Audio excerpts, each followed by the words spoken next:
Nathan gulped at his father's unrelenting gaze. He hated lying to his father, but there were some things better left unsaid between them. But what if I did find a demonic parry technique in the library, Father? Is that truly what happened? Yes. Besides, it's not that big a deal. It'll take Baylor months before he's able to use it yet, and even then, it's not that strong. I'm canny enough to know our enemies would come for him had he been given a more powerful sword-fighting style. Ulrich sighed as he nodded his head. He knew Nathan was telling the truth when it came to sword-fighting techniques. Demonic parry was useful in some situations, but it was nothing compared to the more powerful techniques that the nobility sought out and coveted. Nathan's gift had been well thought out, at least. Nobody would bother killing Baylor in order to steal that lowly scroll. Very well, then. But is it true what Baylor says about you being strong enough to place high in the spiritual warrior examinations? Ulrich thought that his son might be a high-level beginner, or, at best, the lowest level of the apprentice stage. But it was utterly unthinkable that his son might be at an even higher level than he was in the master stage.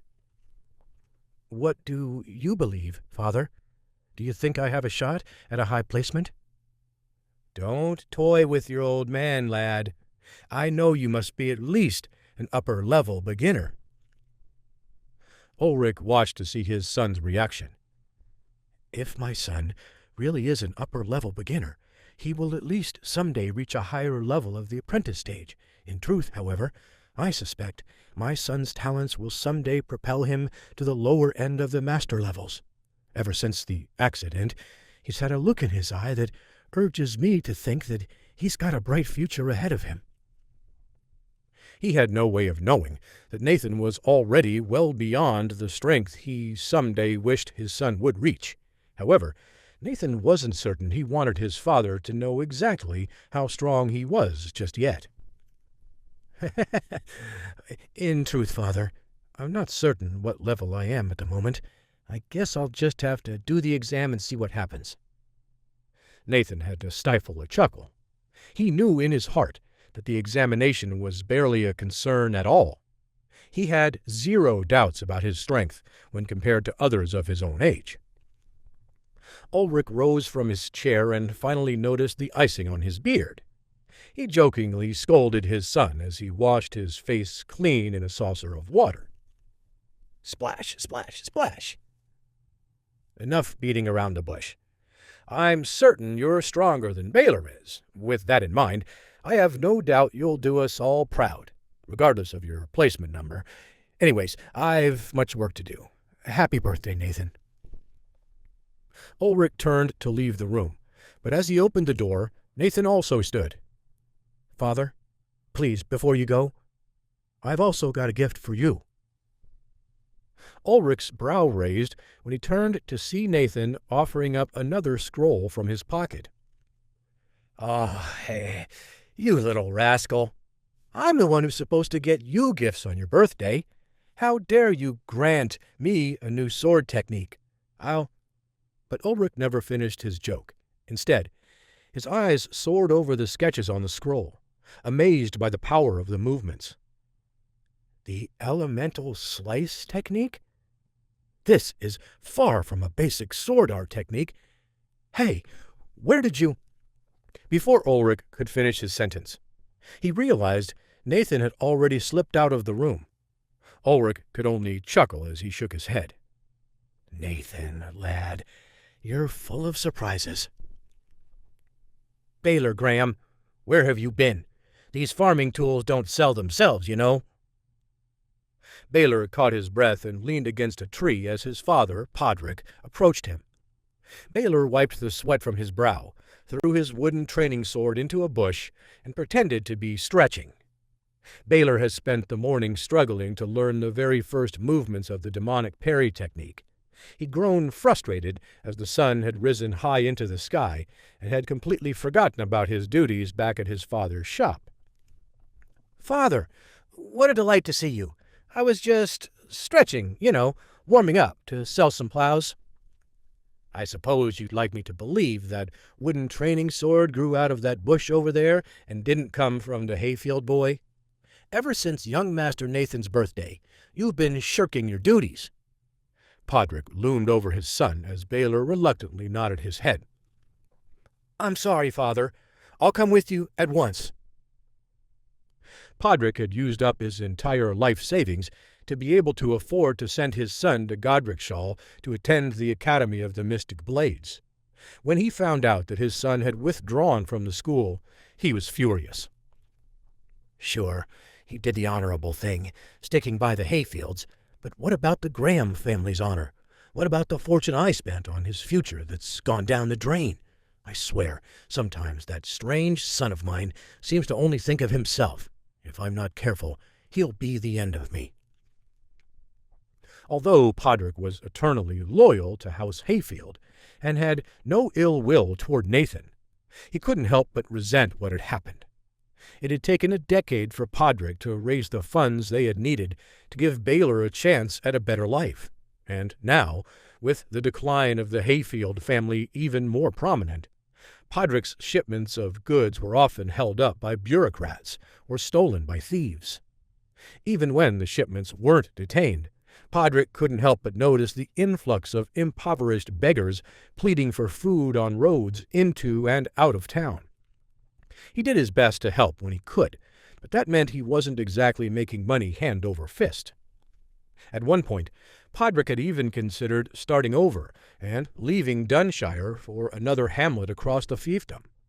But when he saw his son begin to train on his own, he realized there was still a slim chance for Baylor to become the warrior he had always wished to be.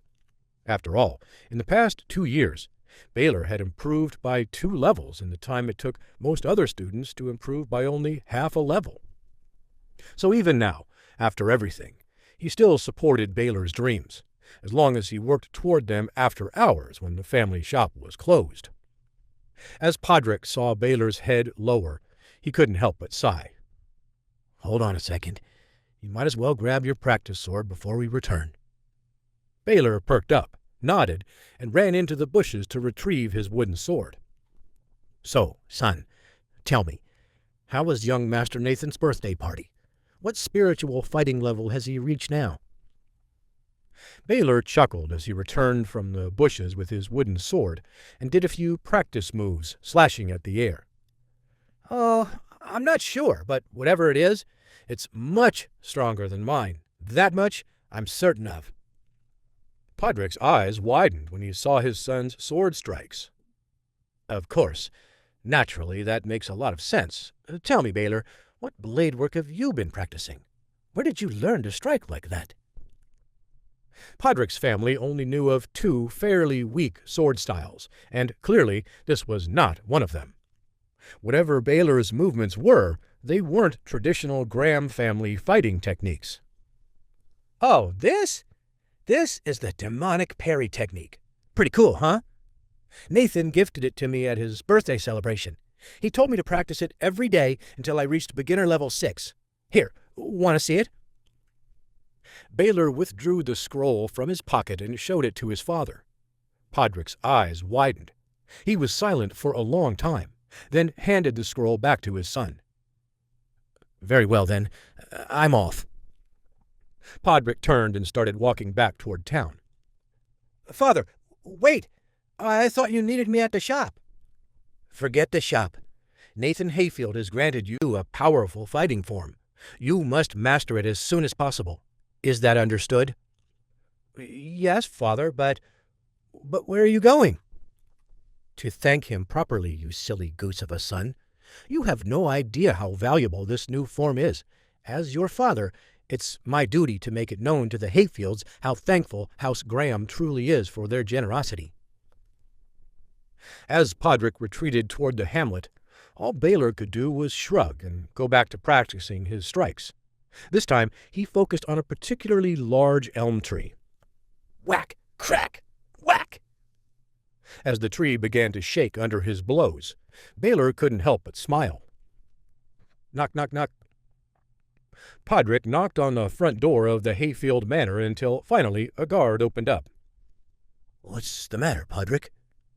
Please, I must speak with Lord Ulrich and Nathan as soon as possible. The guard left the door for a moment as Podrick anxiously waited with bated breath. Soon the guard returned and motioned for him to enter. His lordship is upstairs, in his chambers. Podrick nodded and thought about what he was going to say.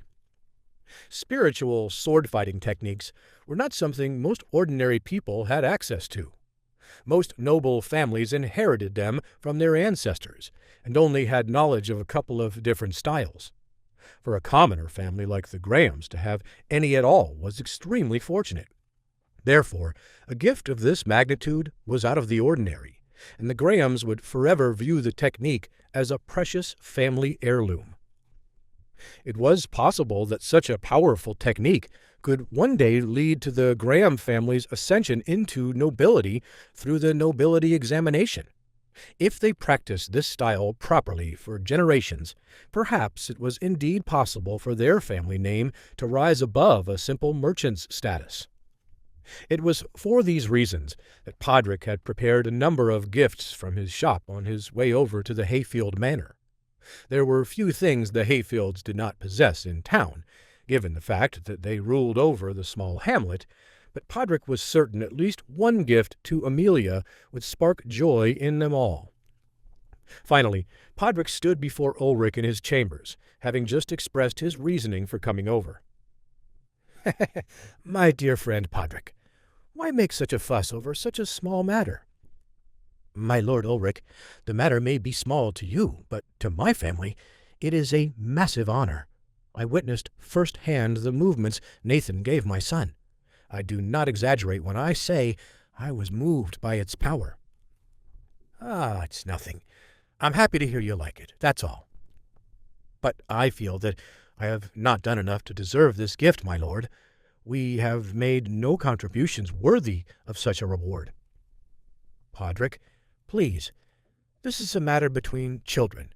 I'm glad it happened, but still, as adults, it should mean little to us. Podrick smiled and nodded his head. Of course, my lord, you're correct, but then, where is young Master Nathan? I wish to thank him personally as well. Normally, he'd be out training somewhere in the wilderness, but today, I believe he's wrapping things up in the courtyard, so he can join his sister for lunch. Come, why don't you stay and have a drink with us? As your lordship commands. I would be honored to sit with you. Ulrich chuckled at his old friend's formality. After all, they had grown up together in Dunshire and had committed much mischief together in their youth. Enough with his lordship, Podrick. Decades ago we tipped cows together. Call me Ulrich, or call me nothing. As your lordship Sure, Ulrich, whatever you say. With that, the two men stood, and Ulrich flung an arm around Podrick's shoulder, guiding him down toward the dining room while he recalled their misadventures together. Out in the courtyard, Nathan knew it was time to stop his afternoon training when he heard his father's booming laughter.